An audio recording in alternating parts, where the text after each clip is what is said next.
Philomela, Voice to the Voiceless. Chapter 5, The Hierophant. The word Hierophant comes from the Greek hieros, meaning sacred, and phainein, meaning show or reveal. In some tarot decks, the Hierophant card is the Pope card instead. In a diatribe against patriarchal abuses of power that specifically targets Catholicism as problematic, the Pope seems like an obvious object of scorn. Perhaps too obvious. If the word means one who shows what is sacred, though, then popes have had things wrong for the most part and do not really qualify. They have spoken of irrelevant edicts they made up and have benefited from. What is truly sacred is love. Just that. Catholics do speak of love, but they warp the very idea of what love is. Their model of perfect love is abuse. Their God is like Tantalus in mythology, who killed his son and served him as a meal. In that instance, Tantalus wanted to prove that he could fool the gods. The God of the Bible already has the upper hand. Why must he prove he is superior to humans if he just is, in terms of being omnipotent? Bullying occurs when there is an unequal power dynamic. How much bullying has there been in Catholicism? No, the popes do not get representation here as revealers of the sacred. They have had their priorities confused. In the fall of 2010, I was teaching Latin at an inner-city charter high school in Brooklyn. I decided that I didn't want to stay there for a number of reasons. I had decided to leave AA as well. I got in my van with my cats Artemis and Athena and drove to California. I'd started smoking pot again, and when I later went back into program in the South, I hated myself for having left my life in New York, felt I had failed. I see it differently now. Something in me was resisting both that teaching job and AA, felt that they were harmful to my spirit. I would say that each had qualities of abusive relationships. Each wanted to claim my entire self and life. I ran for my life to get back to myself. And those months I spent on the road were some of my favorite. I would sit in AA meetings in my hometown when years had passed since I was out west and fall into nostalgic recall of the journey I went on, remembering how free I'd felt. When I think, when was I happiest? Without question, it was when I was exploring the country with my cats and my notebooks. I had given myself permission to go and travel and write. I belittled my efforts after the fact, when I got sober again, judging the self who could be so full of delusions of grandeur as to consider herself a writer. I used to drive as far as I felt like getting for the day, then stop off at a diner to drink coffee and let my pen fly across the page. I was happy. I was doing what I loved to do. I would go on to discredit my efforts, dismiss them as the blatherings of a madwoman who'd been getting high. I spent 8 months, from October of 2010 to June of 2011, out there, not in the rooms, not sober. During that time, I drove from New York first to Kentucky and Indiana, where I visited family, then onward to Chicago, where I stayed briefly with my friend Pussy Riot, a talented visual artist and musician. Seeing people from outside program reminded me that there are other ways to live. I continued on through the Midwest by myself, sleeping in the back of the van with the kitty girls, who would curl up by my stomach and keep me warm. They were still little then, less than a year old, and I much preferred the feline company of A&A to the restrictions of AA. Sometimes I stayed in national parks, sometimes just at truck stops, but I could choose where to be. I had authority over my days and nights and what they would include. I got motel rooms occasionally to shower and sleep in a comfortable bed, and I would sneak Artemis and Athena inside in a bag if pets weren't allowed. I had little fear of anything. In Georgetown, Colorado, I met Bobby McGee in the hot tub of the Mountain Inn where I stopped for the night because of a snowstorm. He would go on to be a thread weaving through the next 10 years. That first night, we talked until dawn while his kids slept on the other bed in his room, and I fell in love with him. We made out in my hotel bed in Denver a few days later, after we spent some more time getting to know each other. We didn't have sex, though. He said he wanted to be a gentleman, which of course only made me want him more. He became my phone and email friend. We never did actually have sex, but we exchanged words and pictures and had many close calls over the next decade. Of all the men in my past, no other compared to Bobby McGee, or at least who I thought he was, what I projected onto him. He was my one who got away, and whenever one of us would be ready to try, the timing would be off, until it became apparent we were better as friends. He went on to have a beautiful baby girl whose name means God has spoken, with a woman whose name means lucky. I faded from the picture because it seemed most appropriate. I loved Bobby McGee more than all the others combined, but he was not for me. I do not regret knowing him, though. He radically changed the course of my life. 3 times I was engaged and then became unengaged, at least in part because of Bobby McGee.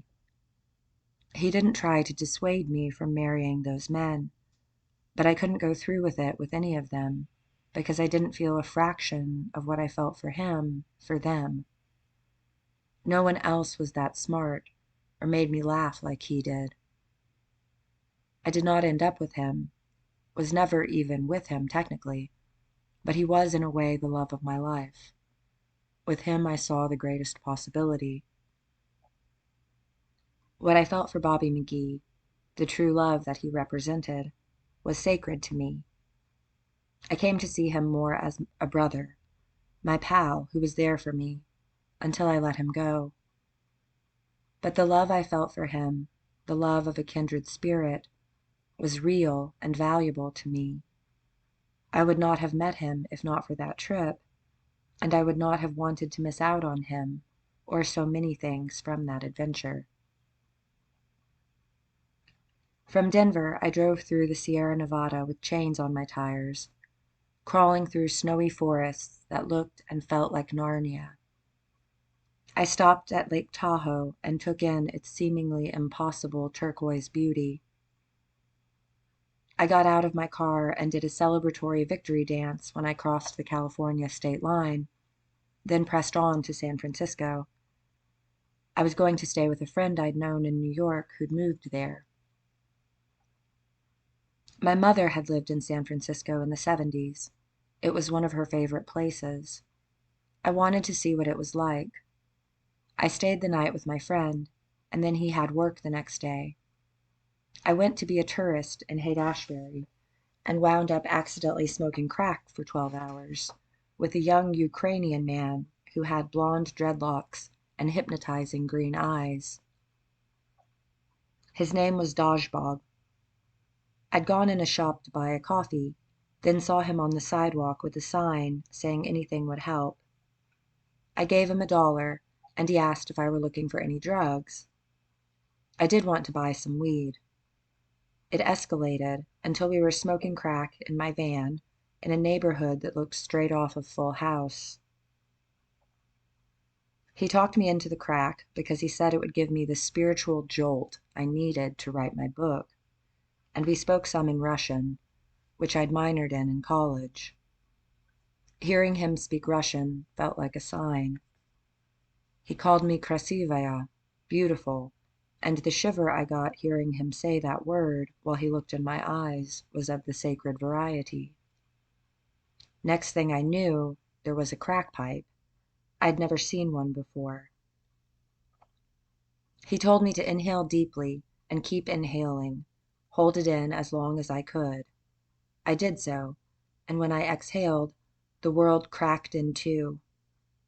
I was looking out through the front windshield, and it was almost like someone shattered the glass. How abruptly and completely my view of the world changed. There was so much light, dazzling color. Everything was unspeakably beautiful. My heart filled up, and I almost couldn't bear it. How krasivaya life was. Then I wanted more crack. I don't recommend crack. I have not done it since. But that day, in an odd way, was one of my sacred experiences. I would no longer look down on people who smoked crack, because I understood to some extent. Dodgebog said it would give me the inspiration I needed to finish my writing project. It was when I told him that my book was about spiritual experiences on and off of drugs that he had suggested the crack. What I got from it was not the novel I'd hoped to write, but a novel concept. I was the same as everyone else. No better, no worse, just a human. I also learned that crack was risky. I returned to my friend, confessed what I'd done, and spent the night trembling, freezing cold. I did not linger in San Francisco as I'd planned. I left quickly the next day because I didn't want to smoke crack again. I drove down the Pacific Coast Highway, through Big Sur, and it was one of the most perfect places I have ever been. Some bad things happened in Los Angeles, but those are stories for another chapter. I was sexually assaulted in LA, in Las Vegas, and in Flagstaff, Arizona. Those were dark times. But I also took consensual lovers. I had flings with 2 different elementary school teachers who liked the Beatles, one of whom made me hot chocolate and put an impressive library of music on my laptop.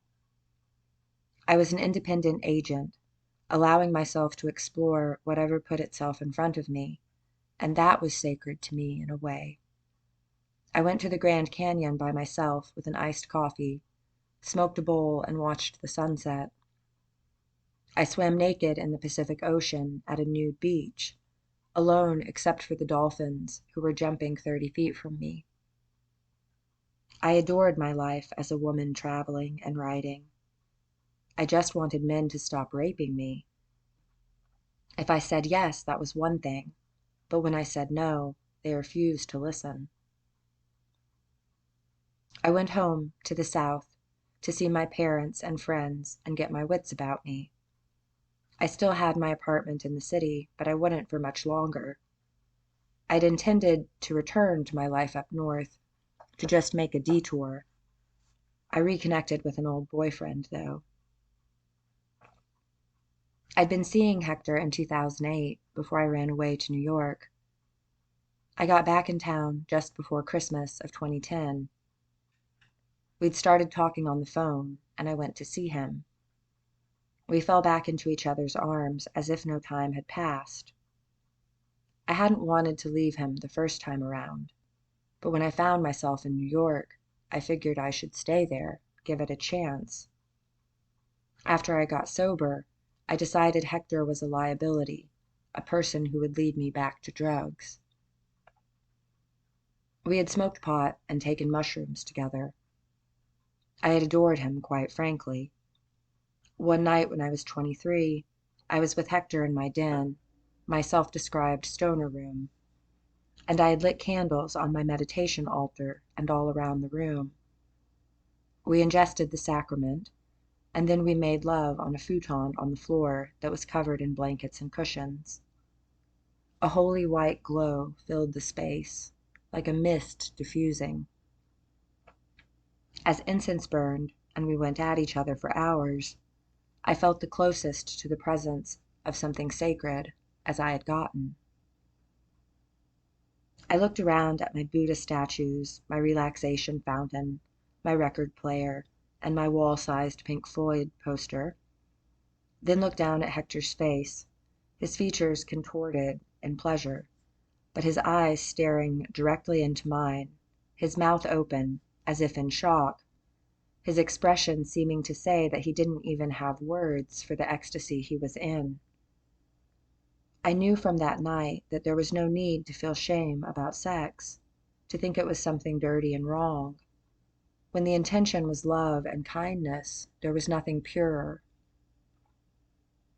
I had reminisced on that night with him, and another night on a black leather sofa at Cleopatra's house, where we stayed up until dawn after she and her boyfriend went to bed, many times while I was away from him, especially during my year of chastity. He used to play songs on his guitar for me, and one of them was Patience by Guns N' Roses. I'd hear it come on the radio sometimes in the city and feel homesick for him, my country boy. Being reunited with him felt gigantic, felt like the happy ending of the movie. It was short-lived. We broke up because I wanted to have kids, and he didn't. Ironic, since I can't. This was after I moved my things home from New York to be with him. Then Orpheus called, a couple nights after Hector and I were done. He took me bowling and told me I'd just asked the wrong man to have a baby with me. We went back to his house and broke his bed. I was glad it was Orpheus I seemed meant to be with instead, but I was sad about Hector too. He had felt so close to my other half, and those experiences I'd had with him, sex and shrooms, haunted me sometimes. Another night in a field with Led Zeppelin playing would come to mind often. I'd felt the presence of the sacred then, too. It devastated me that Hector wasn't the one. I tried to date Hector again in 2016, and it did not end well.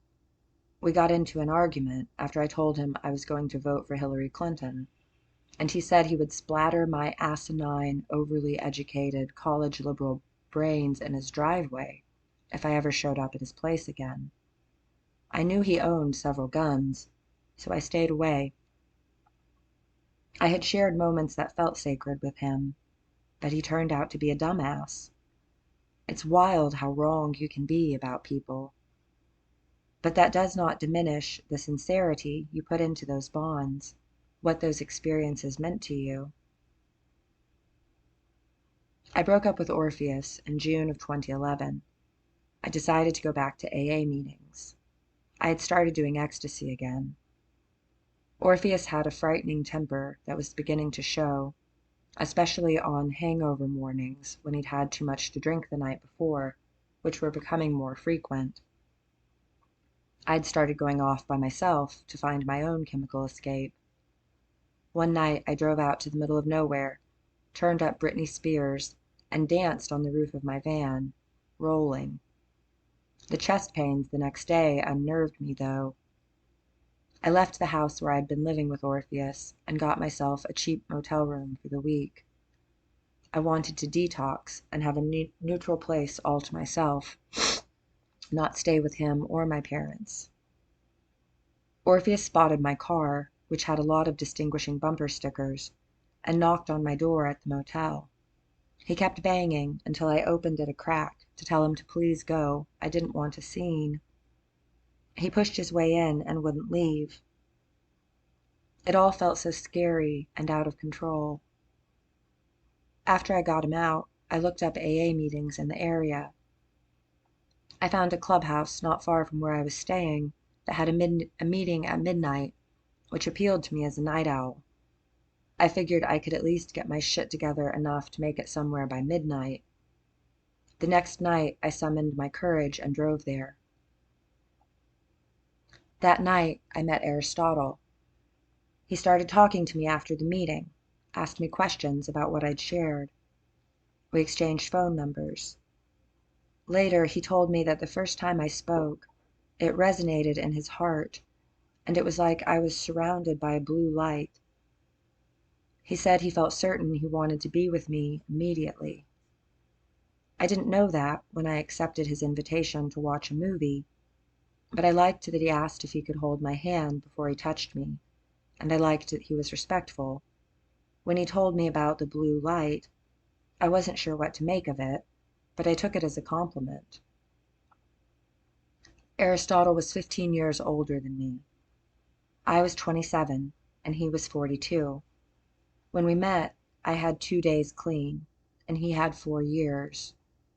Something was off about our power dynamic. It felt paternalistic from the start. He took on the role of mentor, teacher. He would instruct me on how to live by AA principles. He was not cruel to me. He was not like Augustus in that way, but there was a good deal of control around spiritual matters. Aristotle adhered to a path called the Fourth Way, which was based on the writings of a philosopher named Gurdjieff. While I liked that my new boyfriend studied philosophy, I also found him a tad fanatical. Some of the tenets did not make sense to me, but I tried to just let him have his own beliefs. He would lecture me on esoteric concepts, such as the Enneagram and what he called sacred shapes, and I would listen, finding it interesting to learn new things. I did not, however, want to take on the Fourth Way as my sole lens for observing the world, and that seemed to be the issue. Aristotle wanted me to see life as he did and get on board with what worked for him. One day he was explaining to me that different souls became food for different celestial bodies based on how evolved they were. I didn't get this. It didn't jive with me. He insinuated that I was likely to become food for the moon. This meant, I knew from the framework he'd laid out, that I was less evolved. He never hit me or yelled at me, but his arrogance did begin to weigh on me. He always seemed determined to show his intellectual superiority. For once, I'd like to have a conversation, not a debate. We went to the same meetings, and I felt all too aware that he was listening when I spoke, and would probably critique or at least comment on what I'd said when we got home. I'd moved in with him. I paid half the rent, but it had been his house, and it felt all was to be very much on his terms. I zipped my mouth and let him be the expert. When Aristotle got home from work, he liked to have some hot tea that he would make in a little iron kettle. He would then spend several hours at his desk reading. He required silence and was not to be interrupted. When he finished his studies, he would go in his music room and spend several more hours practicing guitar, emerging for dinner. He was a healthy eater and liked to cook. Preparing food together gave us a chance to talk for a while, as we made our brown rice and broccoli, or whatever lean, nutritious meal was on the menu. After we ate, he'd want to watch an episode or two of a show, and then have sex before we fell asleep. In the morning, he would do yoga, make a green smoothie, and tend his garden. His was a regimented lifestyle. One of the things I admired was his discipline. But it didn't feel like there was much room for me. I felt compartmentalized. He could offer me a couple hours a day for food, TV, sex, which was satisfying but followed the same formula every time, and a short pillow talk session. On nights we went to meetings, he did not want to stay after and socialize, as I did. I was making new friends, many of them younger than him, and he would encourage me to go on outings with them, but never wanted to join. He resented anything that took him away from his books or music. He also had to meditate at length twice a day. I was beginning to feel like a piece of furniture, a fixture in the house. It seemed he wanted me there, but I felt wasted, unappreciated. I decided to get my own apartment. We kept dating, though, and then he proposed. I said yes. At first I was thrilled. I had returned to graduate school, transferred to a local university with a similar program for licensure in teaching Latin to the one I'd been doing in New York, and since I'd been busier, I hadn't noticed the lack of attention as much, tried to focus on quality over quantity in our time together. I thought the many good things about him outweighed the bad. It wasn't even necessarily bad that he was dedicated to his own interests and pursuits. I was just lonely, and felt as if every day with him would be the same. I would be kept at arm's length and have to figure out how to entertain myself. I tried playing music again, too, but Aristotle said there was something off about my sense of rhythm, and that it was almost painful to listen to me play, so I stopped. Whatever books I read, he would find a way to belittle them. I did not fit into his idiosyncratic constraints of what was worthwhile. He made fun of me for reading The Hunger Games, as if young adult fiction were so far beneath him that he couldn't possibly stoop that low. When I was a little girl, I loved to sing. I was obsessed with oldies as a kid. My first favorite band was the Everly Brothers. I liked them even before my mom told me they were our cousins, but after I found out we were related to them, I couldn't get enough.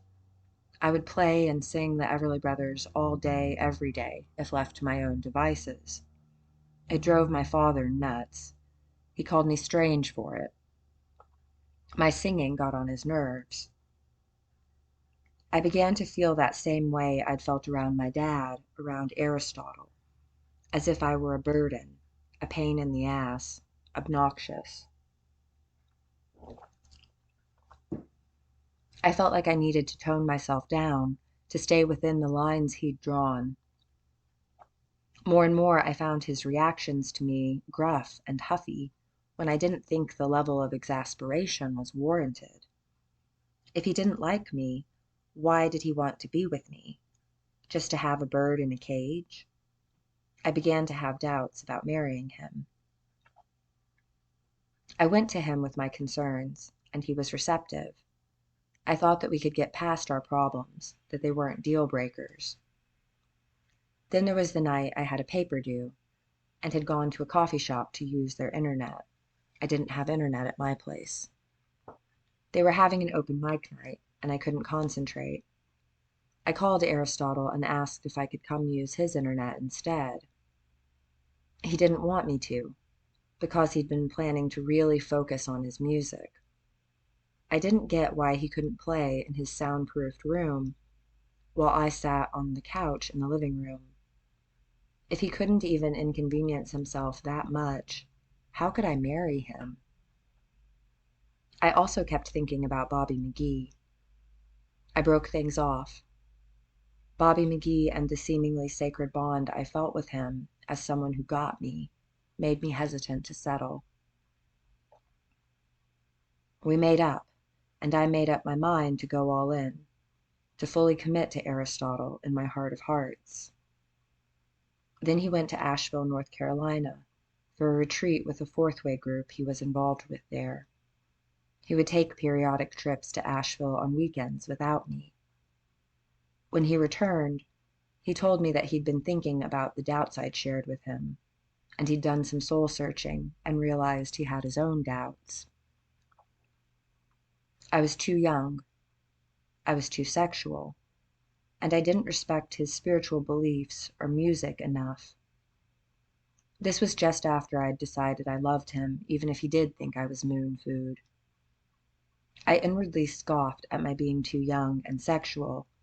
Poor guy, I thought. He has a young woman who wants to bang him. Must be terrible. But I realized the rest was true. I didn't really respect his spiritual beliefs. And I found his drive to still become a rock star in his 40s a little tedious. We decided not to get married. Shortly after, he moved to Asheville to be part of the fourth-way group, and I never saw him again.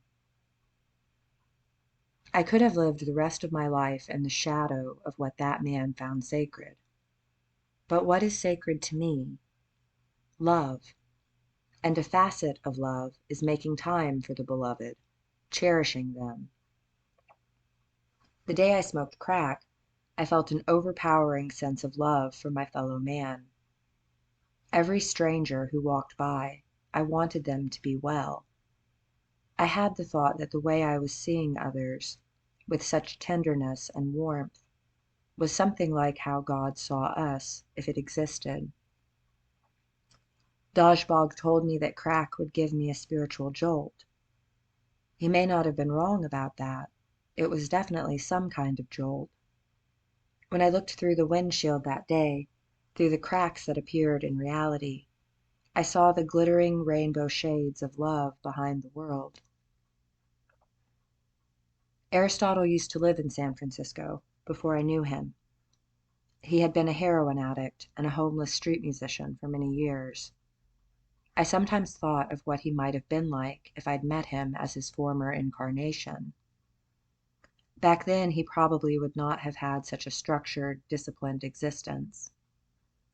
Part of how he'd gotten so good at guitar was that he performed to make money to buy his drugs, which would have been a highly motivating factor. He would have been more like Dajbog was. Aristotle showed me old pictures of himself, and he even looked like Dajbog, with his blonde dreadlocks, striking light eyes, and youthful face. Aristotle had lived a hard life before he got sober, and I was proud of how he'd turned things around. I do think getting clean improved Aristotle's situation. I wonder sometimes what happened to Dajbog. I hope he did not become just another statistic, a promising young light snuffed out. I was just lucky that I did not fall into the clutches of a drug like crack or heroin. But again, is there a middle ground? Is there a way to live in between being on the streets and a scheduled down-to-the-minute existence? Sometimes my life as a free spirit was too much for me. There were scenarios I had not intended to fall into. Aristotle's world felt safe and predictable. I could see why he wanted to stay in line, to have the clearly designated rules of AA and the Fourth Way. But was there a fear that if he did not walk the straight and narrow, stay balanced on the beam, he would fall into the abyss? I was not a Dajbog or an Aristotle, not drawn to the flame of hard drugs that would take me down. My trying crack was a fluke, a one-off, something I said yes to just to see what it was like, satisfy that cat curiosity. I did feel a surge of love, power, and insight, but I did not like it overall, and did not seek it out again. That moment, though, of realizing that I too could fall from grace and reason, could find myself smoking crack with a 23-year-old homeless college dropout, brought its own humility. Dajbog told me he'd come to the United States to attend school, and spent the next few years drifting up and down the coast, doing lots of drugs. I did not want to be quite so free and easy as that, but I thought of our shared basic human vulnerability, how anyone could end up with a sign asking for help if circumstances were such that their life happened to collapse. Dajbog and Aristotle had both been homeless. I never had been, technically. When I was voluntarily sleeping in my van so I could see the country, I still had my studio apartment in Brooklyn. But I became very aware of how quickly one could become homeless, and how close I felt to that edge. Was it a fear of falling off the edge, of no longer having a home to go to, that pushed me back to AA? And on some level, was it the same for Aristotle? He had gone all the way over the edge, and perhaps that was what made him so willing to do whatever he was told, so eager for others to spell out how he should live, in painstaking specific detail. It is up to each person to determine what is sacred to them. For Aristotle, the path of sacred geometry and sounds spoke to him, as did the path of total abstinence from anything mind-altering. For me, the open-endedness of choosing my own path appeals more. Neither is right or wrong. People often get lost in the trees of religion and can't see the forest. Little arbitrary things take on too much significance. The ones who dictate what is sacred confuse people about what really matters. Observe the Sabbath or don't. Eat shellfish or don't. Take communion or don't. Have ashes smeared on your forehead or don't. Drink or don't. Try crack once to know what it's like or don't. Maybe don't. These are all matters of personal preference. But we must have the wisdom and the autonomy to choose for ourselves what works or doesn't. Aristotle showed me love. He was nurturing and generous. Just because it ended, that does not negate the good that was there.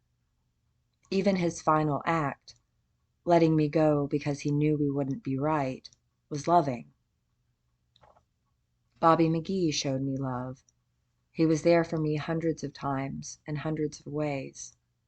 But I loved him enough to step out of the way because he loved another woman more. Once I sat in a faculty retreat at the Catholic school where I worked, while a fanatical priest talked about a saint who was willing to lay down his life to protect a statue of the Virgin Mary from robbers. Instead of putting the statue down and fleeing across a river, he prepared to let the men kill him. Then the waters parted miraculously, and he was able to escape. The carrot dangled in the warped Christian view of love is that you will be rewarded, either with God saving your ass, or heaven, or glory, or whatever you think you want, if only you do as you are told.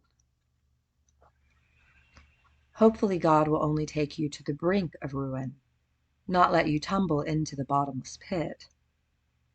For it to be worth sainthood, that he would have died for an inanimate object. There are all those who did die, who were martyred, whom God did not rescue at the last minute.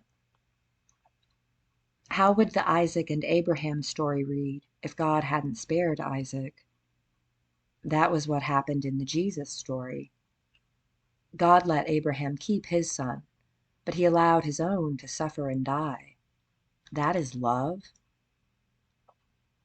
To hold being a sacrifice, the same as a lamb on an altar, as sacred, is twisted. Should we not try to rise above practices like sacrifice, whether animal or human? Job, who suffered for so long, was finally released from his afflictions. What does this teach us? To be patient, to endure hardships and wait for the payoff, instead of sticking up for ourselves and demanding better treatment from the get-go. If being a doormat is sacred in a faith or worldview, then I reject that faith or worldview. After I was no longer with Aristotle, I took some time to be alone, to focus on school, work, and myself. It's funny, I've spent so much of my life seeking the man who will complete me, be my other half, but many of the times I was most content were when I was single and investing in my friendships. The love of friends, platonic love, a love that does not have anything to do with sex, is precious. It is a love that is based simply on liking the kind of human someone is, and wanting to know them better, have them around. There are times that sexuality can enter into friendships, and that is not wrong. How can you love someone if you don't want to be their friend? Being a good friend is sacred to me. It is one of my values. What do we choose to value most, to prioritize? For the religious zealot, it is ritual, pageantry, checking off the boxes. Things must be done a certain way because they simply must be. There is no room to question. Being able to use my rational mind, to be a skeptic, to say what I think, to seek my truth, even if others will not understand it, to choose being unpopular if I wish, these are all sacred to me. If I must become inauthentic, must suppress my true nature, then I am not interested. If we assume that we must have a teacher, pope, priest, etc., to show us what is sacred, we will miss it. We would do better to seek how to be our own best teachers, to trust ourselves more. The Catholic Church, the government, these institutions have a vested interest in keeping people fearful. If one needs another person to tell them how to live, what is important, this is a disempowered position. It is easier to control and oppress those who are terrified and have lost the ability to think for themselves, to think critically, to be discerning about what seems reasonable and has merit, and what is nonsense. I have had some of the dumbest Church of Christ, backwards ass, painfully self-righteous motherfuckers try to tell me that I needed to believe bullshit, just utter bullshit, oblivious to how ignorant and insane they sounded. If I did not have as much gumption as I do, I might have taken on their inane logical fallacies as truth. For instance, I once witnessed a travesty of an Easter Sunday sermon where the pastor first gave an alienating rant about how it was not enough to believe that Jesus was an important spiritual teacher. You had to believe that he literally died and was resurrected.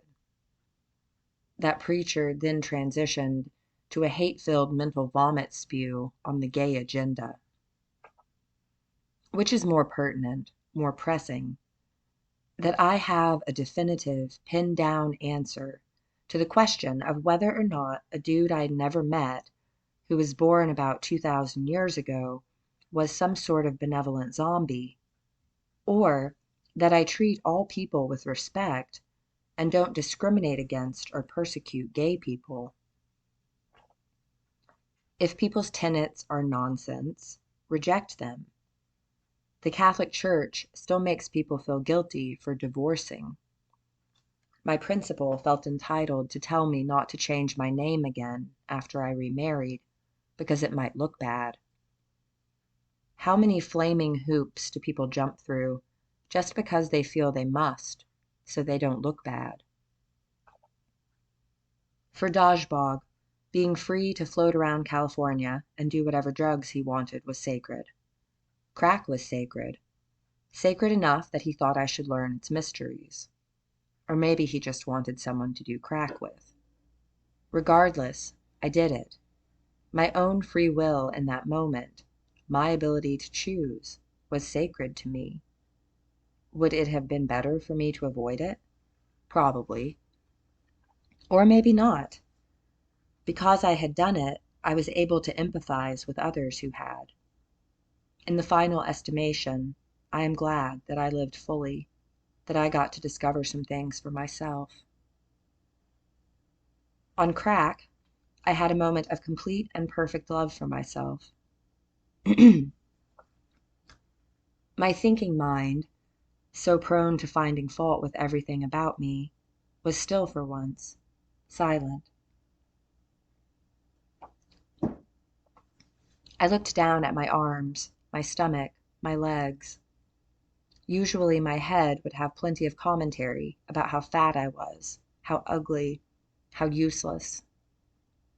There was no judgment, just appreciation. I was grateful to my arms for lifting things, my stomach for digesting my food, my legs for getting me around. There was nothing wrong with my body, I saw. I talked and talked, energized, probably sounding scattered and out of sorts, but I did not hate myself or second-guess everything I said, as I typically did. On crack, I felt okay with who I was, felt a surprising and pervasive sense of self-acceptance. It wasn't so bad to be in my skin, to be a me. I could see how people could become hooked on the feeling, could end up needing crack to get back to that place of peace, could forget to hold tight to the certainty of their basic goodness, and confuse things, think they had to have the crack in order to keep loving themselves. But I knew this did not make them bad people. They were motivated by trying to find some comfort and release, trying to return to love. If anything, their desire for crack would likely be a desire for a state of near childlike innocence, looking at the world with rose-colored glasses. I thought it best to shy away from the target of the high priest or pope as deserving of scorn in this chapter, but no, I have circled back to the topic. Think of all the priests and popes who have molested children, had young boys rub them down with oil. Why should we blindly show respect to an institution that has hidden these pedophiles, given them a safe harbor, and in many cases enabled them to persist in their malicious actions unchecked? At the Catholic school where I taught, we were told in faculty meetings to start referring to the library by the name of the bishop it had been dedicated to, until that man was accused of having sexually abused minors for years, and there was a scandal in the news. Which makes more sense? To take on corrupt fiends as the architects of your life, swallow their preposterous ideas. To put the Pope or any spiritual teacher on a pedestal, and to accept a package of beliefs made by powerful men to maintain their power, or to think for yourself. My own concept of the sacred is personal, highly individual, and so can it be for everyone. I chose to pave my own path, follow the beat of my own drum, and walk a road perhaps right in between Dodgebogs and Aristotle's. If what feeds my spirit is to travel and write, to break out of preconceived notions of how I should live, then why not be who I am? Should is a dangerous word. Let us take on our own shoulds, not shoulds others would place on us. The Catholic Church is a wealthy, powerful institution. Think of all the ways churches profit from staying prominent. In the past, the Catholics grew rich on the sale of indulgences. Churches still receive significant tax breaks. Why are religious organizations more sacred than more humanist groups? I was told in an in-service for new teachers that our primary goal, as an educational organization, was to make our students saints in heaven.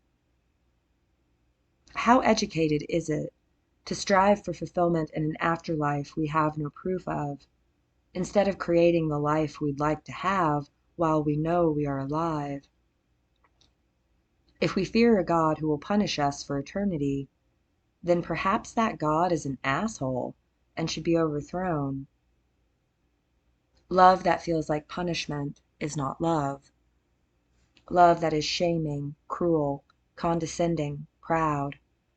Another figure in my life who has shown a twisted version of love that felt constricting and confining is Juno.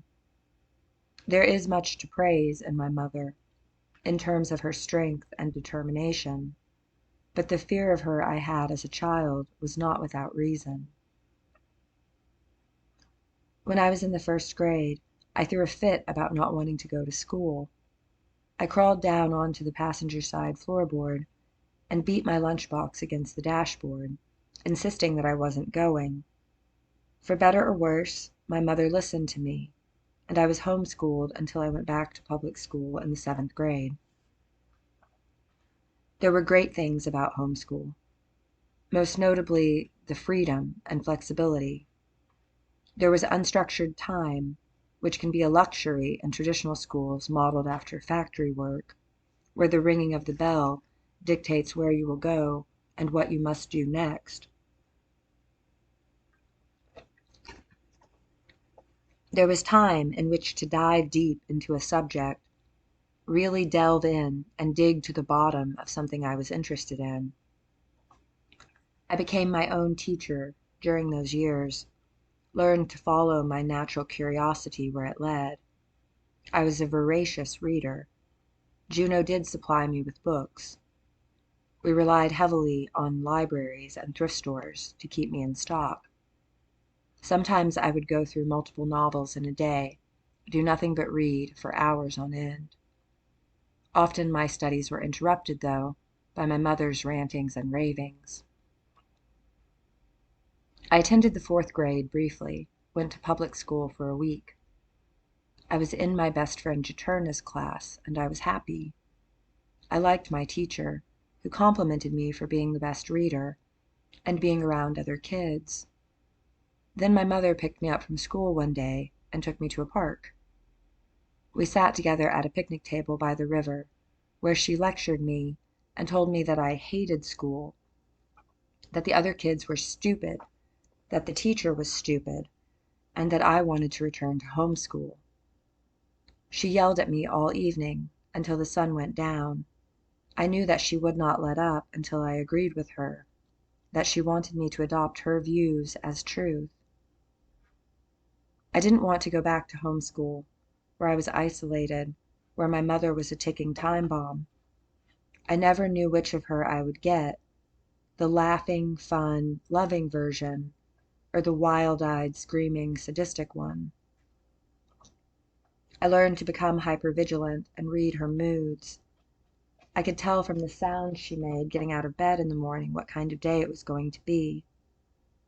I didn't want to be all alone with her, day in and day out, the frequent target of her rage.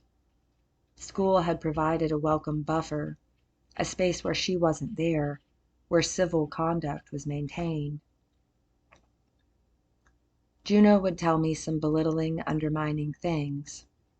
She'd say that I was selfish, a bad daughter, disrespectful, getting too big for my britches, deliberately disobedient, rebellious, a brat, not as smart as I thought I was, and on and on.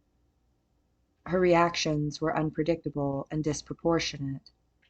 My forgetting to hang up my towel after bathing might prompt a 4-hour tirade about how irresponsible and defiant I was, complete with her making mocking, dramatic expressions and getting in my face to scream, sometimes spraying it instead of saying it. She reminded me of a witch, a crazy person. When she went into one of her fits, my crying did not seem to deter her, almost encouraged her. This frightened me, that her instinct was not to show mercy or care in those moments. It was to keep attacking. Her temper was nuclear. She didn't spank me very often, but her verbal assaults felt more damaging at times, because the things she said became tapes that played in my mind and made me doubt myself. I spent a good deal of my elementary school years hiding under the front porch with my dog Buddy, a collie who looked like Lassie. I wanted to avoid Mars and my mother as much as possible. If they weren't fighting with each other, one of them might zero in on me as a new whipping boy to criticize and dissect. I would take a book and Buddy and seek solitude under the porch. Mars thought I needed to devote more of my studying to science, wanted me to memorize the periodic table. He also hoped to turn me into a tomboy, probably would have preferred a stepson to a stepdaughter. He'd push me to be brave, ride my bike down a steep hill even though my mother had said no, and then I'd get in trouble with her. He told me to slide for the base one day when we were playing ball, and I skinned my knee. He was proud of me for being tough, gave me a high five, but my mother went off because I wasn't supposed to be playing baseball. I would rather escape into a book than deal with either of them.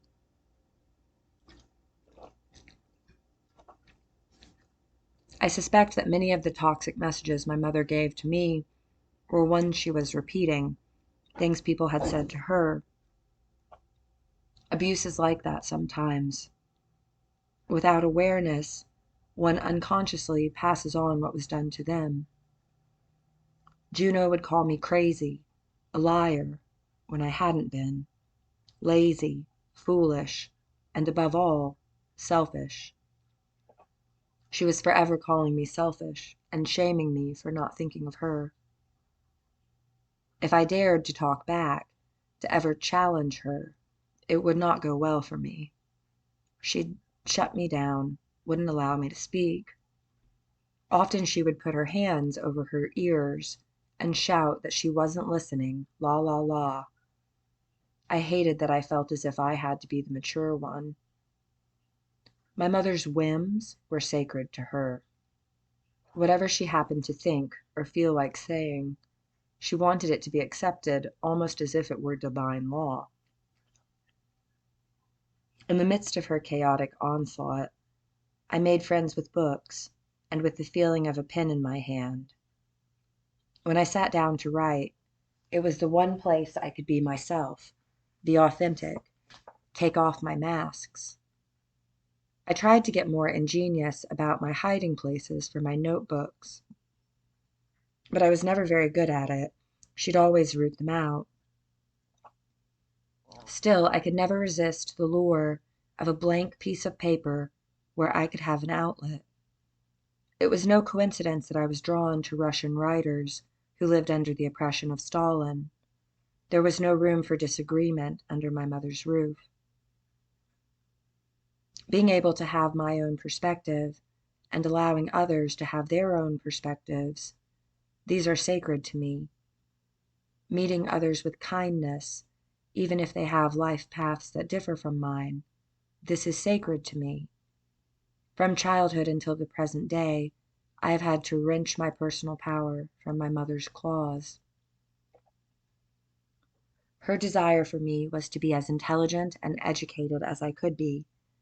She wanted a smart daughter, she said.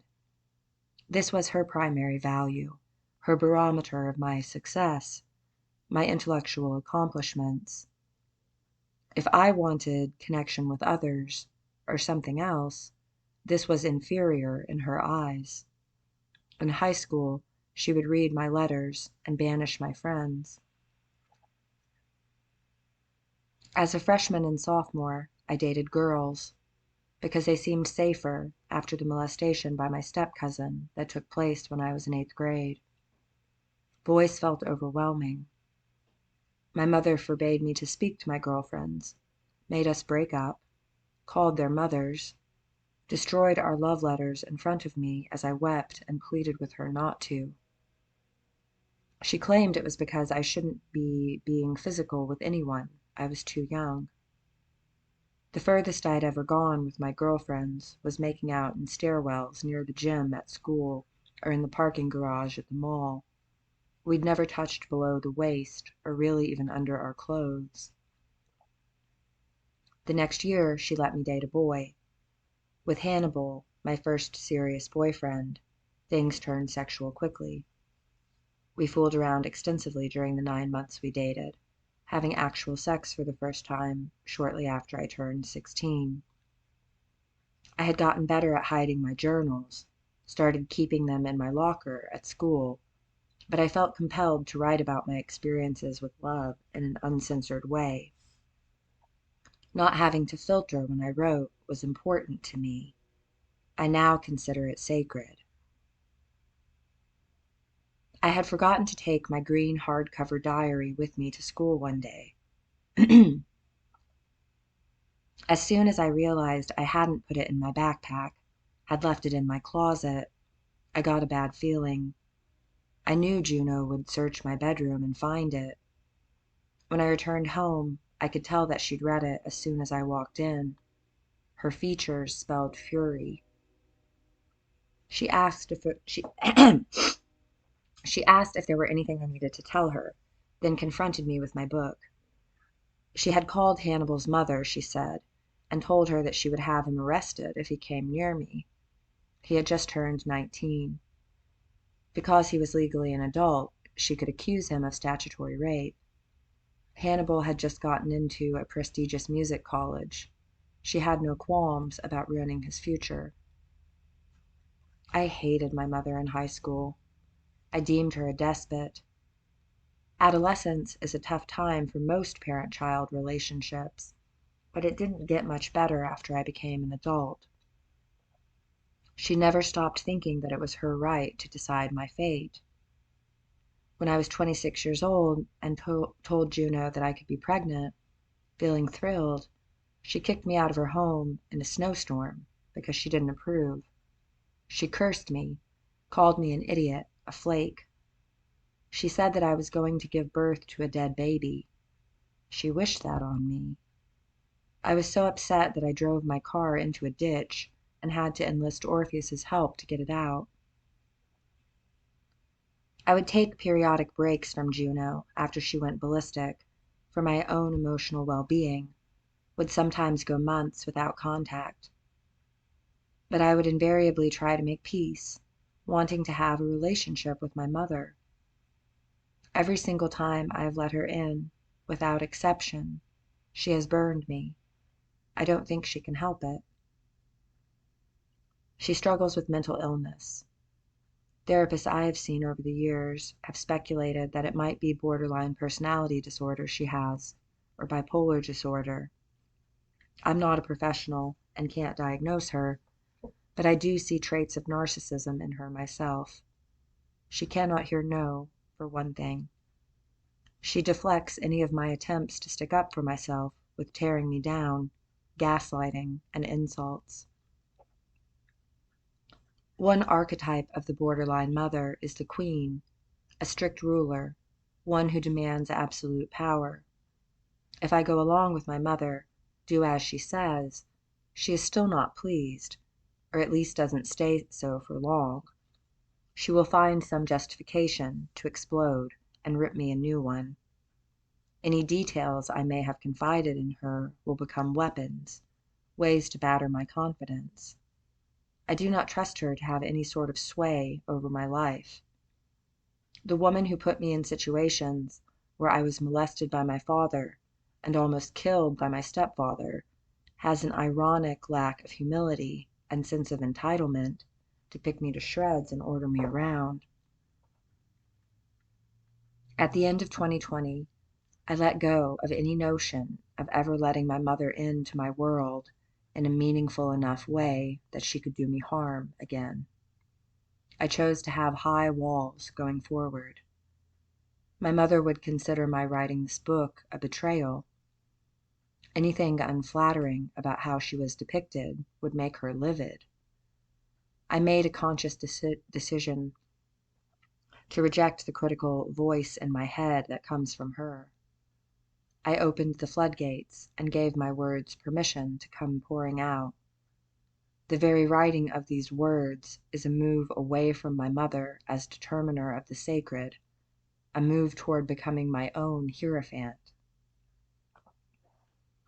My mother, who sought to be my principal and if possible, sole teacher on matters spiritual and other, had very strong ideas about who and how I should be. She wanted me to be single, would talk about how critical it was that I remain unattached. She'd advise me to go out with lots of men, but not become physical or exclusive with any of them. Starting early in my preteen years, she filled me with warped expectations about sexuality. If I wanted to shave my legs, or put on makeup, or wear shorts that came above my knees, I was a slut. I should be modest and cover myself up, not try to attract attention. For a radical feminist, she was surprisingly closed-minded about anything she perceived as shallow or sexual. High heels were a tool of the patriarchy, and even a short platform on my shoes would lead to her calling them catch me, fuck me pumps. As if I were asking to be caught and fucked by putting on cute footwear.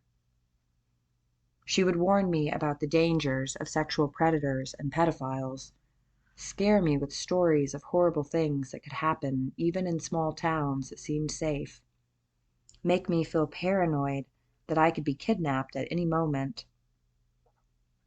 Yet she could not see the potential pitfalls of her being so vicious verbally. She tried to train me to stand up to everyone but her. It is a lie that my mother knows best, that anyone's does. Mothers who seek to become like gods, who parent with an iron fist, these women will be feared, not loved. Those who believe their insights are akin to divinely inspired and get carried away with their own authority are not pleasant to be around. Mad on delusions of self-importance, they will seek to crush their children's free will, make them pawns. I want to be a fair, just queen, not an Alice in Wonderland off with their heads monarch. The annihilating rage of the evil witch side is frightening to behold. You can picture the wicked woman who would cook children in a cauldron. How to survive her barrage?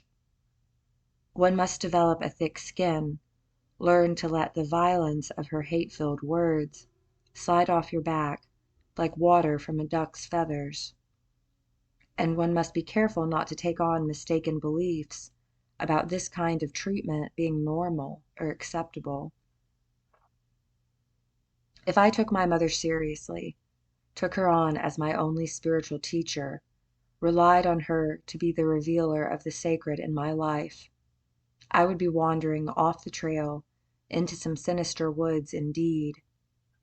When I spoke to my mother about my dream of owning a tiny home on wheels, she said that it was as decadent and unrealistic as having a pony on a boat, portrayed my vision as something outlandish and impossible. She sees a small, fear-based life as sacred. What if I would like for my world to contain more? Dreaming big, designing an existence in line with your deepest desires, and having the drive to achieve what matters to you.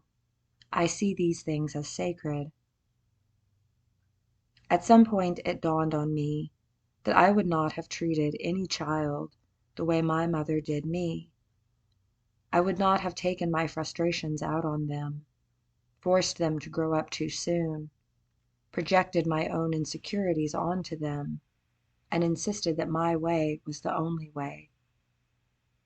I would not see it as either right or my right to use a child as a vehicle to live vicariously, or mold them into a shape of my choosing that was not their authentic self.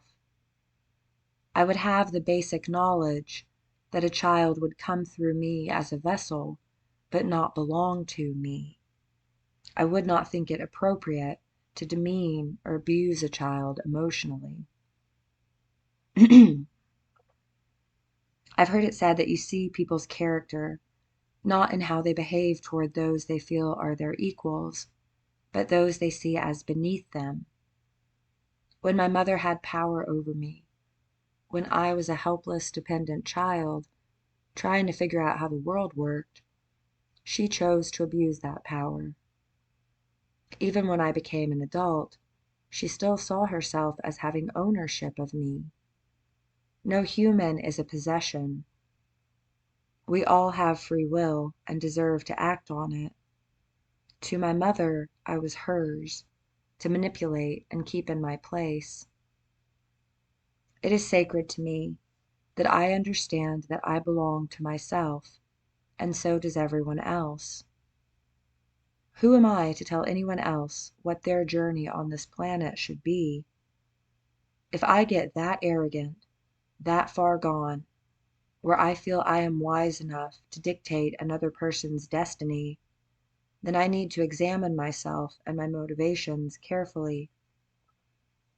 Why seek to condemn, fix, and manage someone else instead of seeing to my own affairs? When I say that I love my mother, I mean it. But the honor thy father and thy mother commandment. Some parents have done dishonorable things and should not be honored for them. I do not want my mother to read this book, because she would be negative attempt to make me feel guilty for telling family secrets. She would say I was lying about anything she didn't like. I am staking my own claim to my own story, and part of that involves going against 3 decades of her vitriolic and degrading statements about me. She has vacillated between building me up, feeding my ego, and then reducing me to rubble, withholding approval, and requiring submission to her reality. Her reality often has not matched my own. Was I a mindless whore because I went out dancing in a pretty dress? Was I stabbing my mother in the back by having other people in my life besides her? Was I inconsiderate, rude, corrupt, heartless, and a space cadet just because Juno was in a bad mood and felt like venting her dissatisfaction with her own life on me? No, I did not feel that was accurate. I could never meet my mother's constantly shifting, inconsistent standards of perfection. No matter how good I tried to be, I would always fall short of her mark. Instead, I have adopted what I hope is a more balanced view, one where I am just a person, neither the best nor the worst, a person who makes mistakes but is not inherently flawed. Dajbog valued freedom. Aristotle valued discipline. My mother valued whatever she happened to be feeling, and letting her emotions out with no restraint. I too see the value in all of these, in freedom, but also in discipline, and also in the unbridled expression of one's inner life. But we must remember to do no harm. Dajbog risked grave harm to his body by treating it like a garbage can. Aristotle did harm to me by assuming his rigid, structured existence was the proper way to live and trying to make me fit into the little boxes he'd carved for me. And my mother did the most harm of all with her mean-spirited comments, her punitive eviscerations of me when I displeased her, which is to say, opposed her in any way. I feel disgust and anger when I think of my father, yes, but also when I think of my mother. She does not want to let me live my own life as I see fit. Just this week she railed at me for hours because she didn't like some news I shared with her.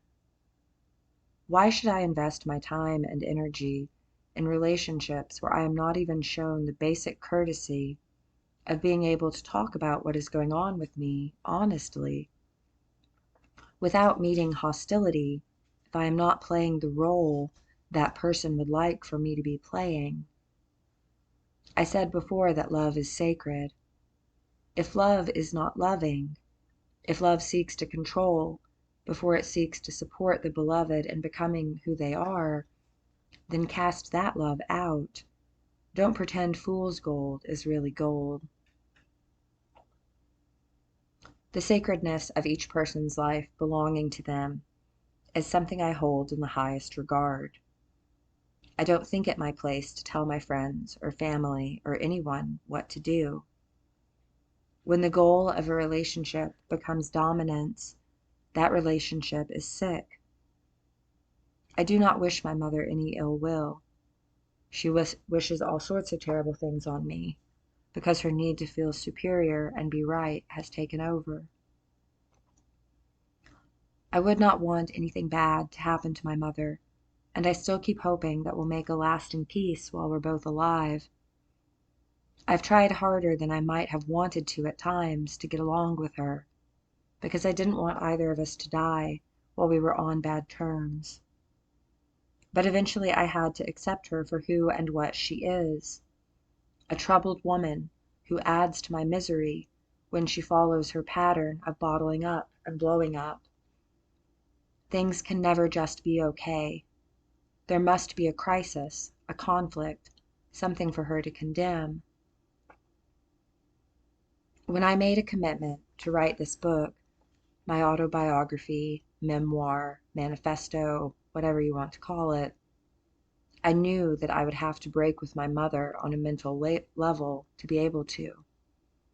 My mother is the most daunting example of a Hierophant, one who would be so cocky as to presume to be an arbiter of what is sacred for other people in my life. For some, the most glaring Hierophant might be an actual priest, or a spouse, or a pushy friend. No matter the costume they have on, the character of the egotistical, control freak Hierophant is in essence the same at its core.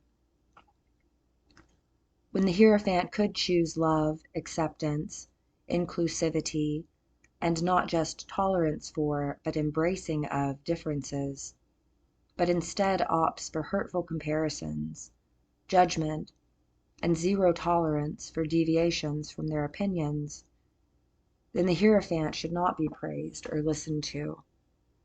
A truer Hierophant would give their input if requested, but not force it, would offer any guidance they have freely, with no agenda for you to follow or be met with vengeance.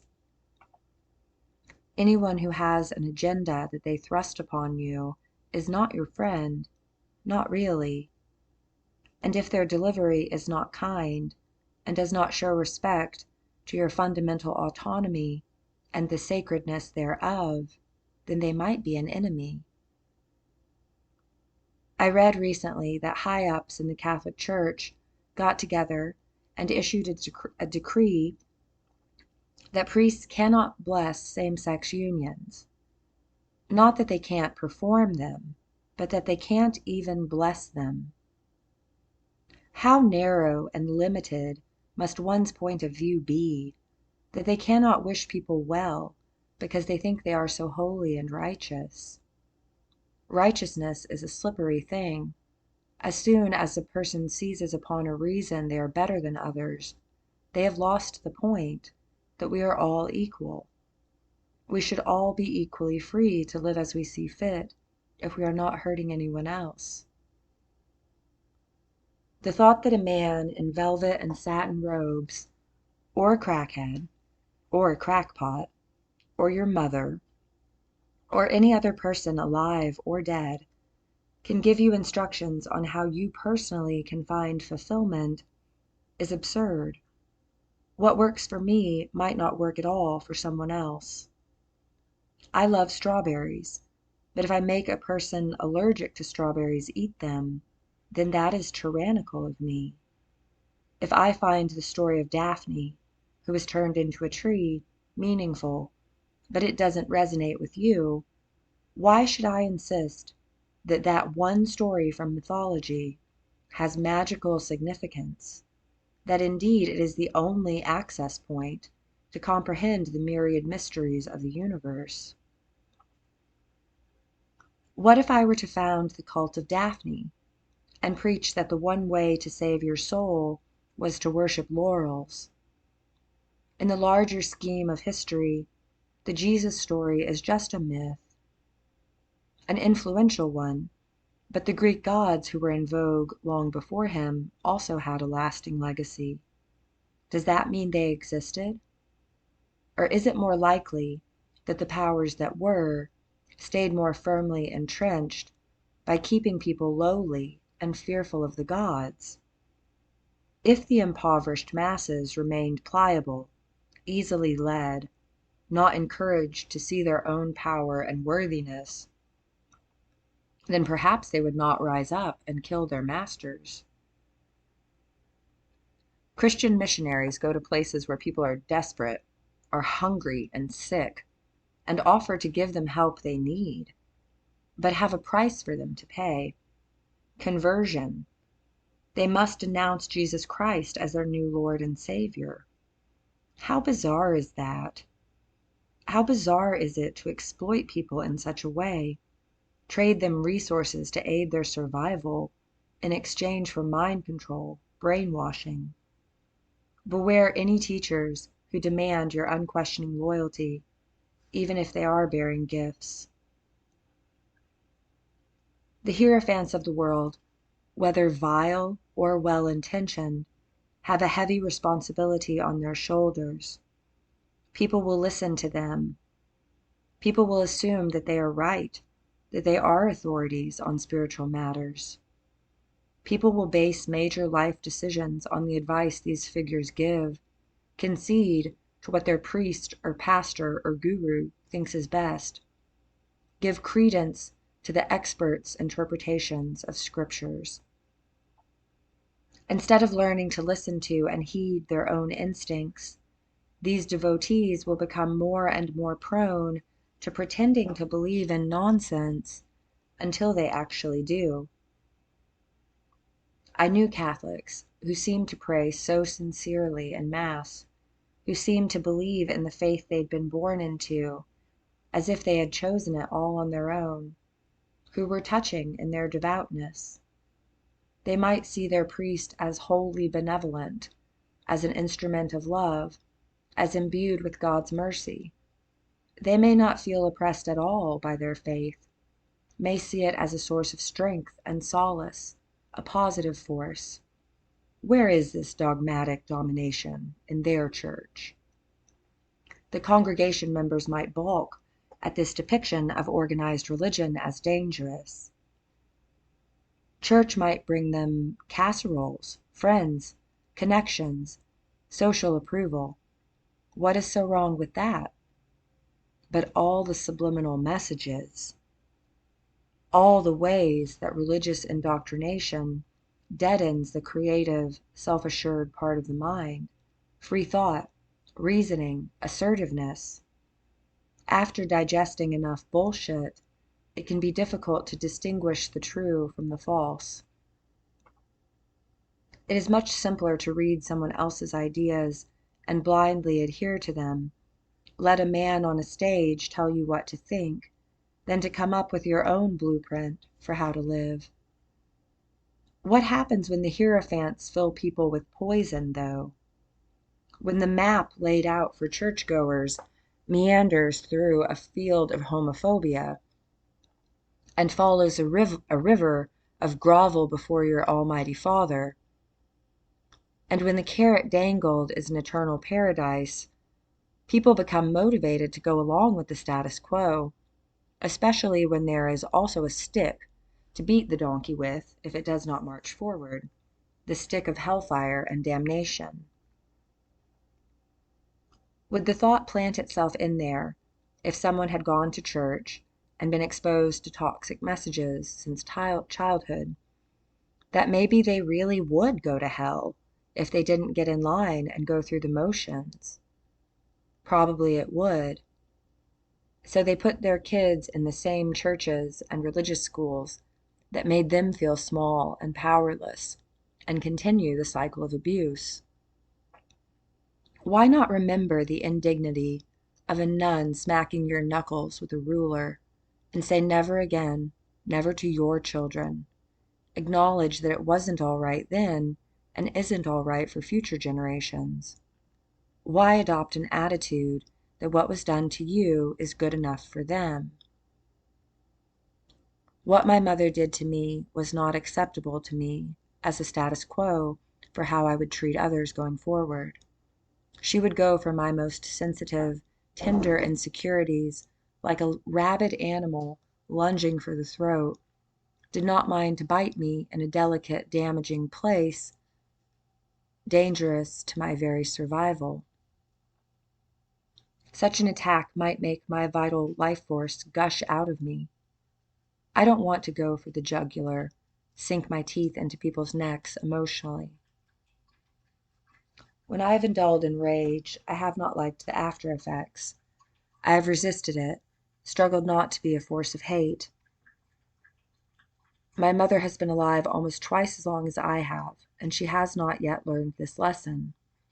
I choose the golden rule, to do unto others as I would have them do unto me. This includes words said in anger, words used as weapons, words intended to make the recipient feel like less than nothing, to make them question their very sanity, their worth, their morality, their character, whether they even deserve to be alive if they're such a piece of shit. Refraining from inflicting these kinds of wounds is sacred to me. When I can find a way to say what I need to gently, in a fair, balanced way, I prefer this route.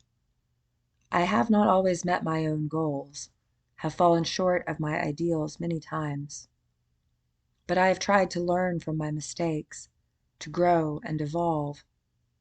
I do not lose my temper as I did in the past, having found it fruitless, joyless, and pitiless.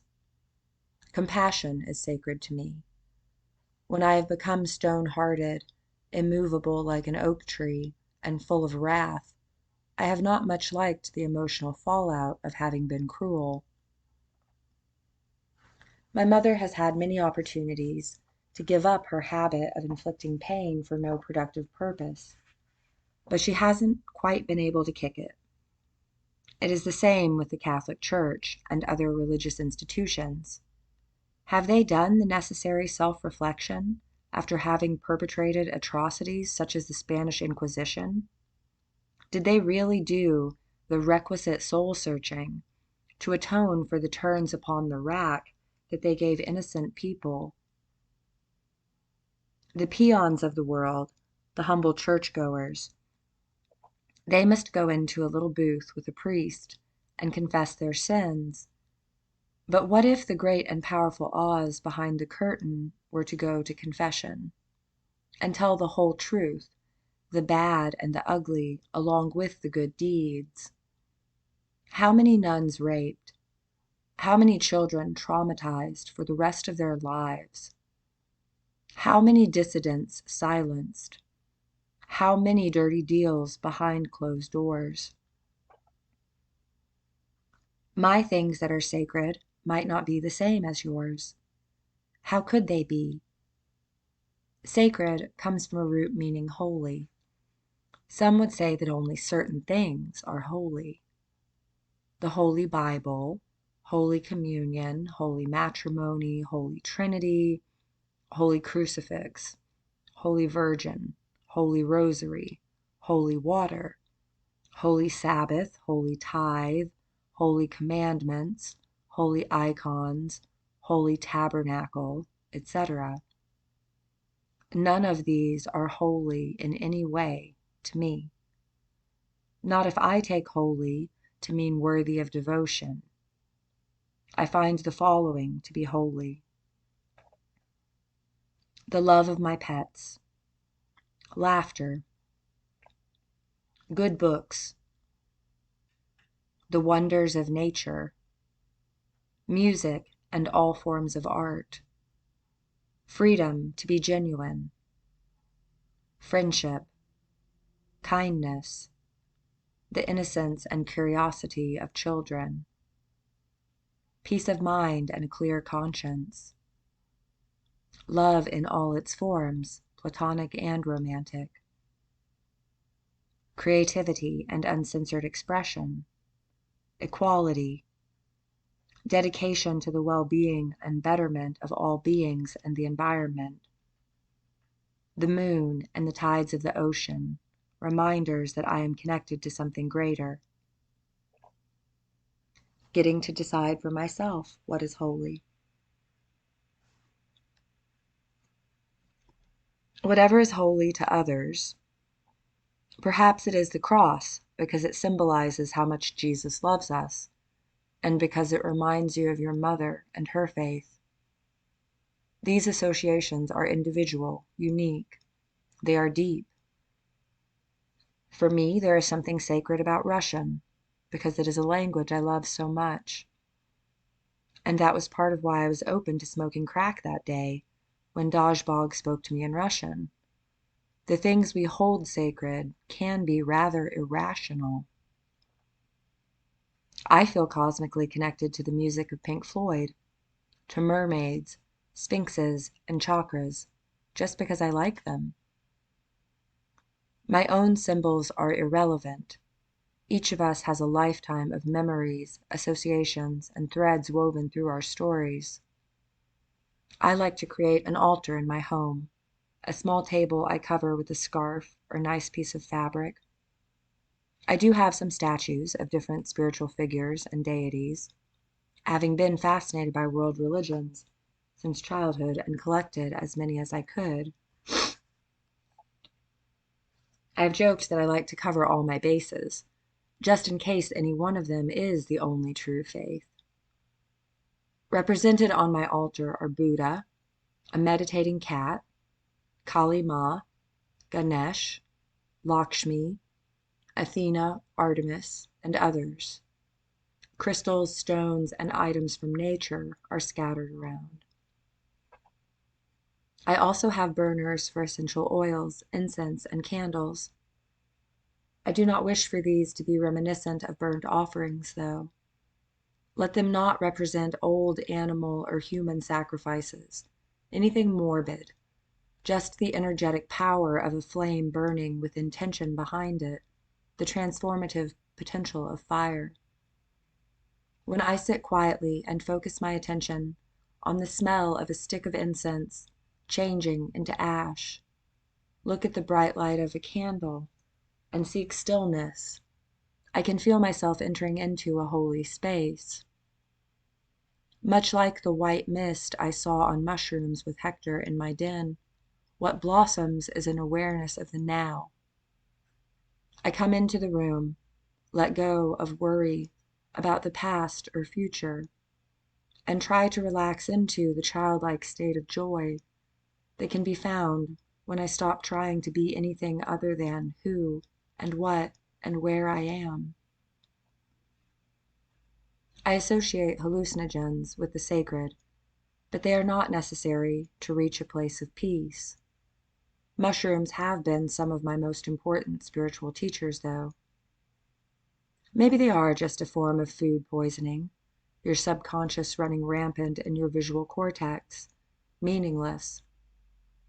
But some of the most beloved life lessons I carry are from my vision quests.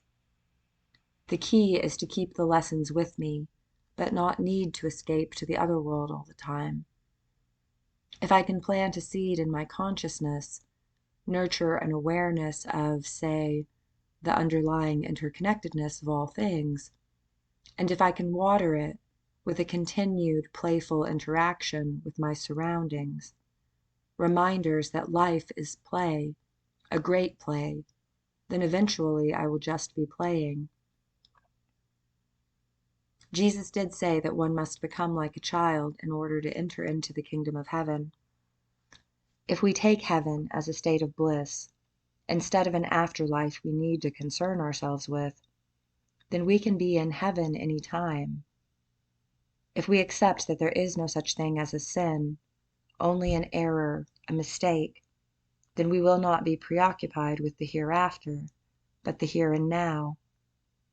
Releasing the paranoid fear of damnation allows us to live in a better way, actually, inspires us to find our own moral compass that springs from a more positive source, one of authenticity, not doing what you are told you must by authority figures to avoid gruesome, endless torture. We are not obliged to subscribe to anyone else's dogma. We can imagine, if we wish, that a supernatural being created us out of nothing to keep itself company, and set things up in such a way that we need to worship it, and are punished for losing a game that it made up the rules to and can control every element of. But would that not be a tyrant? A despot desperate to rub others' noses in a mess it made? If we see God as more of a collective consciousness, then it motivates us more to make the world a better place because it needs doing, not because a man in the sky will send us to a devil with a pitchfork if we don't. Jesus is appealing to so many people, I think, because he represents unconditional love.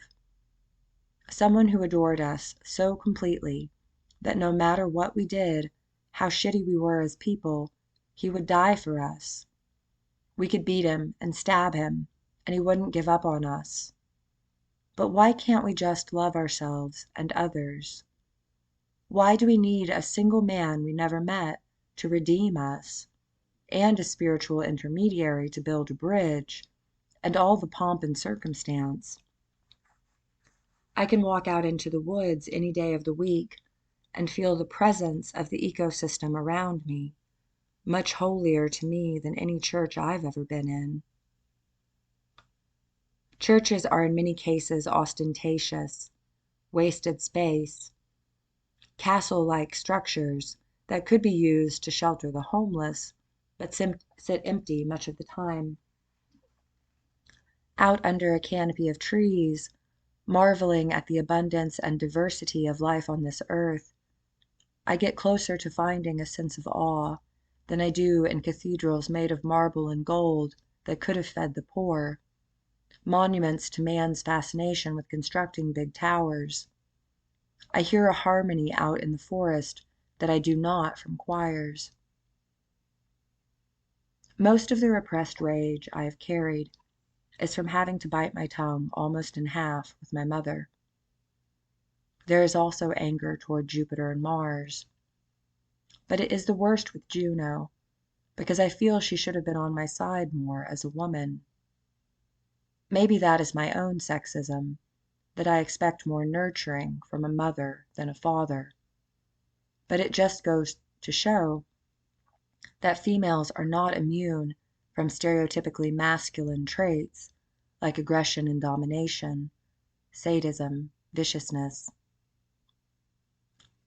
My mother's attacks were particularly insidious because they were so psychological in nature. The disparaging remarks she made about me, that I was a dingbat, a ditz, a bimbo, got into my head. Sometimes my mother seemed so spot on in her assessments, had an almost preternatural sense of the truth that would ultimately out in various situations. So I had to wonder, what if she were right about me too? What if I were rotten inside? It has been liberating to realize that I do not have to take my mother's, or the Catholic Church's, or Dodgebog's, or Aristotle's, or anyone's truths as my truths. I know my mother well enough to trust her judgment where the stories about my father are concerned. But I also know her well enough to brace for the inevitable flare-ups of annihilating rage that are part and parcel of interacting with her. I have had to put some distance to ensure that I am not dependent on her, because she has shown herself to be someone who abuses power. I have had to erect mental fortifications to keep her sweeping generalizations about me, that I am trash, an embarrassment, etc., from worming their way into my brain and becoming part of how I evaluate myself. We all have those in our lives who have tried to be hierophants of one kind or another, people who have wanted to show us what is right and what is wrong. I could make the harsh, hateful things my mother says when she loses it who I am, my identity, that I am somehow bad and broken. Or I could accept the Catholic notion of original sin. But I could also consider the sources and take everything they say with a grain of salt. If we let a spiritual teacher, which every parent is in a way, or a priest, or any other flawed human being just like us, appraise us by their own schema and metrics, and give us a short, simple summary of our worth as a being, then we are undervaluing ourselves. The Catholics refer to the Sacred Heart of Jesus. This is a powerful symbol, one that speaks to many people. What does the Sacred Heart of Jesus represent? God's boundless and passionate love for mankind. If God's love is boundless, why did he not save his son's heart from destruction? Why did he watch as the brutal executioners hurt Jesus until his heart stopped beating? The word passion comes from a root that means suffering. Why must love be viewed as something full of suffering? To me, at best, the Sacred Heart of Jesus stands for compassion, same root, suffering with others. But must it always be suffering? Must it circle back there every time, to a place of having been decimated, to anguish? In my book, it is more sacred to bring a feeling of safety and security, that suffering will be prevented, not held as a necessary, even laudable evil. We should not be bothered that we were cast out of the garden, women sent forth to bear children in agony. And why were we cast out? Because there was a forbidden fruit we shouldn't eat? As in the Pandora myth, all the scourges of humankind are a woman's fault. Eve just had to know. She couldn't just let well enough alone. But imagine how maddening it would be to have one thing you could not do, be it open the box or eat the fruit. Soon the thought would consume you. The curiosity would become too much to bear. What kind of omniscient, omnipotent being would put another being, a much more ignorant and less powerful being, in a position where they would be punished for all of time for showing the quality of curiosity, with a smidge of audacity, maybe? Wouldn't inquisitiveness and bravery be positive attributes? I think it no coincidence that human beings assign characteristics to their gods that are all too human. The God of the Bible, who is not my God, is a jealous, possessive, insecure God. He must keep us in shackles and chains, or else we might learn for ourselves the difference between good and evil. The God of the Bible wants us to stay inferior, subservient, not to have the knowledge he does. Why wouldn't a loving creator want its creations to grow in understanding and moral perspective? So what is this great secret, then? This knowledge so valuable it was worth damning humanity? What is right and what is wrong? There are certain acts that would resonate as wrong across many religions and cultures. For example, murder, stealing. Even with these, though, there can be moral ambiguity, gray area. If someone kills another person to keep that person from killing them, is it wrong? If a person steals from a wealthy corporation to feed their family, is it wrong? Not even the holy commandments are absolute. Why should humans not have a more universal, nuanced view of right and wrong? Or is the Genesis story all just an allegory for sex? Were Adam and Eve not supposed to do that? What was the original sin? Disobedience? Curiosity?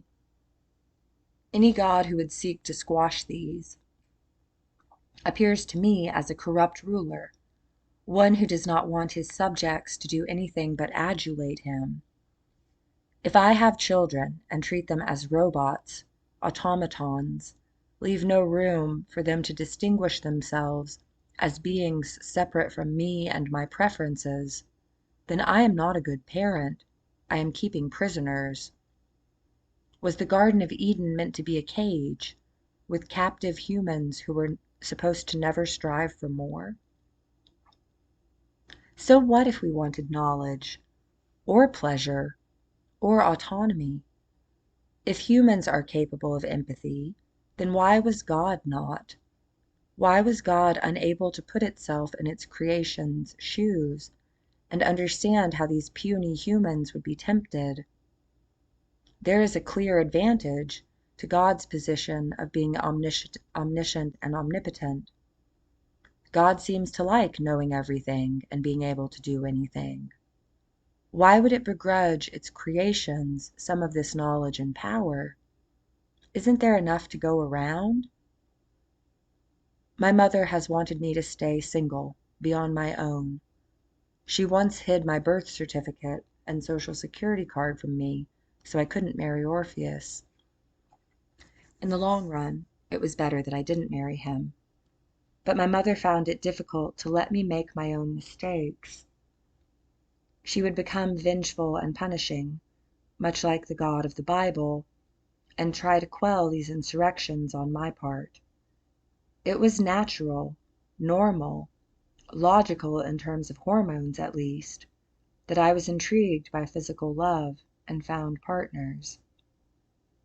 She didn't want to accept that I would eventually become an adult, equal to her, capable of choosing to follow my own interests and blaze the trail of my own life. Whoever the person who tries to claim Hierophant status is, it will be apparent that their aim is to be a Hierophant, an expert, an authority, from the subordinate status they will insist on others having.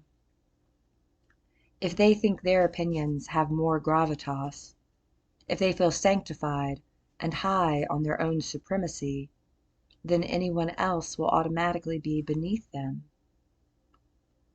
When I did become an adult, my mother never really accepted it. Similarly, God couldn't deal when his lowly humans outgrew the enclosure he'd made for them. How dare they ask for more? Hadn't he given them enough, done enough for them, made enough sacrifices? But what did God sacrifice? Its loneliness? Its ownliness? Now it has companions, people who could be friends, allies, but no, it wants them to play a delineated role, that of sycophant. Did God just not want any competition? Any chance that we could elevate ourselves to something like godhood? He would not tolerate being challenged once, and later sent floods and plagues to keep making his point about not liking us, even after having thrown humans from grace. I see the God of the Bible as a bit of a villain, the bad guy of the movie. He could have set up the cosmos in such a way that we were not disowned for basic instincts he gave us. The thing is, though, that the God of the Bible is not real. Not to me.